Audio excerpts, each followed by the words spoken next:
Hello and welcome back to another video. Today we'll be discussing some of the various braking techniques you can use to advance your sim racing skills. Do note that some of these may take a bit of getting used to, so just be patient. Let's start with one of the most well-known ones, trail braking. Trail braking is the act of gradually releasing brake pressure as you approach a corner. This does two very important things. Firstly, the weight transfer is gentle, meaning the car won't suddenly snap out of control. Secondly, with the weight staying over the front axle for longer, it means the front wheels will have more turning grip under that additional load. However, as with anything, there is a downside. It's quite tricky to modulate correctly as a beginner, and if not done right, your braking zone might be extended to the gravel trap.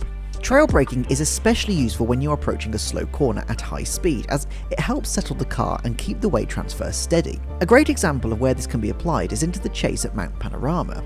As you approach at high speed, the braking is uphill and the left-hander is fairly tight. Trail braking allows the car to settle before you take that corner, meaning that you can get on the throttle sooner after the apex. Next up, cadence braking. Now, you may have never heard of this because it's not commonly needed, but it's essentially where you pump the brake pedal, locking and unlocking the tyres to quickly initiate weight transfer whilst keeping steering control. However, this will almost certainly increase your braking distance and, as you can imagine, it's fairly tricky to use effectively. This technique is commonly required in low grip situations such as slippery surface, but as you can imagine, trying it on a slippery surface doesn't always end well.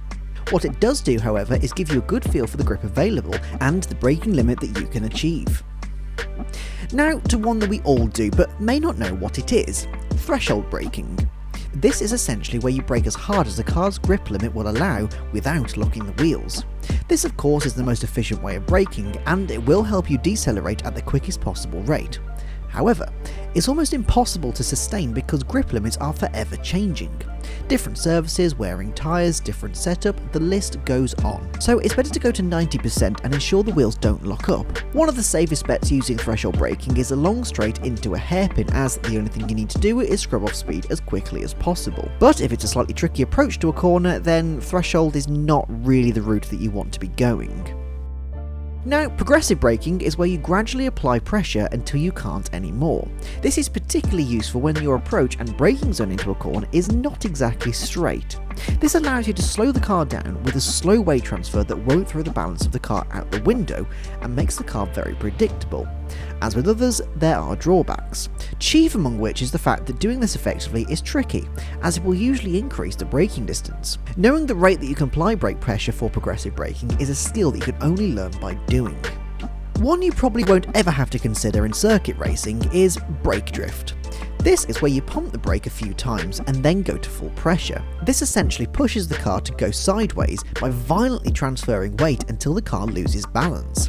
This is very useful for rallying, drifting, and maybe even dirt ovals if you do it right, but it's tricky to do effectively. Now, I like my grippy tarmac surfaces, so let's continue with those. Finally, we have coasting. Any F1 fan will be familiar with the old lift and coast technique.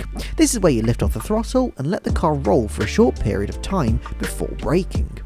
This helps preserve the tyres and fuel, plus it settles the car into the braking zone. However, like other techniques that settle a car towards the corner, if not done correctly, it usually means that you lose time on corner entry by elongating the approach. This is more a technique for long races where you're just in damage limitation mode. If you're doing hot laps, then coasting really is not the best approach for you. Each of these techniques that we've spoken about has their place in sim racing. Knowing how to use each of them effectively is crucial if you want to compete with the best of drivers around the world. Of course, you can always steal some of their tips by using Track Titan to not only analyse your own data, but see how your rivals are using these techniques and apply it to your own driving. So the more techniques you try, the more you understand when and where to use them. That's all from us today. Thank you very much for watching this video. If you did enjoy it, please don't forget to hit the like button and consider subscribing too. It really does make a difference. But as always, we'll see you next time and race with respect.